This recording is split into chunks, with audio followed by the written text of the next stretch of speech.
The Missing Bride.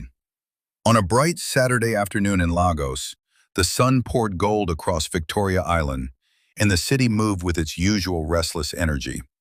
Inside the Crystal Pavilion Hall, however, everything felt still, suspended in anticipation. It was the wedding day of Toluwani Adebayo. Toluwani sat before a wide mirror framed with warm lights. Her white gown shimmered softly each time she breathed. Behind her, bridesmaids adjusted her veil, laughed nervously, and sprayed perfume into the air. A slow Afrobeats love song played from someone's phone. Everything looked perfect. Yet Toluwani's reflection did not look peaceful. Her eyes were distant, thoughtful, almost afraid. In the main hall, guests filled gold-trimmed chairs. White roses lined the aisle. Crystal stands reflected light like tiny stars. At the altar stood Femi, the groom, tall and proud in his tailored suit. He kept checking his watch and smiling at relatives who teased him about crying. 5 minutes, the wedding planner whispered to the bridesmaids. Toluwani stood carefully.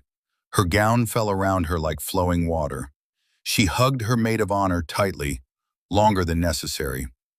"I just need a moment," she said softly. "Just 1 minute alone." No one thought it was strange. Brides get overwhelmed. It was normal. She stepped out of the bridal suite and into the quiet hallway. A CCTV camera above captured her walking calmly toward a private dressing room at the end of the corridor. She did not look rushed. She did not look panicked. She simply looked certain. She opened the door. She entered. The door closed. Inside the hall, the music began. The doors at the back of the aisle remained shut, waiting for her grand entrance. Guests lifted their phones, ready to record the moment. 2 minutes passed, then 3. The music looped awkwardly. Murmurs spread across the room like wind through dry leaves. The wedding planner hurried down the hallway in her heels and knocked on the dressing room door. "Toluwani, it's time." No response. She knocked again, harder. Silence. With shaking hands, she turned the handle and pushed the door open. The room was empty. At first, she assumed Toluwani was in the bathroom. She checked. Nothing. The window was locked from the inside. There was no balcony, no second door. Only the veil lay on the floor. Within minutes, panic swallowed the celebration. Femi's smile disappeared as security rushed to the CCTV control room. Family members whispered prayers under their breath. Someone began to cry. The footage was rewound. There she was, Toluwani, walking down the hallway at 2:55 p.m. She entered the dressing room. The door closed. They fast-forwarded. No one came out. No one went in. The hallway remained empty for 20 whole minutes until the planner approached. Femi stared at the screen in disbelief. "Play it again," he said. They did, again and again. Each time the same impossible outcome. The police arrived within the hour. They searched every corner of the venue. No signs of struggle, no fingerprints out of place, no hidden exits. It was as if she had dissolved into the air. Guests slowly left the hall, confusion written across their faces.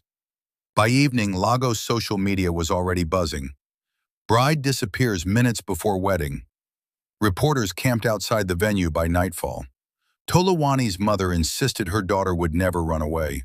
"She loved him," she cried. "She was happy." But as investigators dug deeper, small cracks began to show. Toluwani's phone, left behind in the bridal suite, contained a message from an unknown number. "Are you sure you want to go through with this?" Femi admitted she had been quieter in recent days, distracted, sometimes staring at nothing. A bridesmaid then remembered something else. A letter delivered that morning. Toluwani had read it alone and slipped it into her purse. The purse was gone. Days turned into weeks. The story consumed the city. Some believed she had planned an escape. Others whispered darker theories. Kidnapping, spiritual forces, secrets hidden beneath the surface. The dressing room was sealed as evidence. Then one night, something strange happened. A cleaner working late claims she saw faint writing appear on the dressing room mirror while wiping away condensation from the air conditioner. 3 words. Simple. Chilling. I had to. By the time police arrived, the writing had faded. Toluwani Adebayo was never found. No body, no ransom call, no trace. In Lagos, her story became legend, a tale told in hushed voices at bridal showers and engagement parties. And every time a bride asks for just 1 minute alone, someone always remembers the girl who walked into a room and never walked out.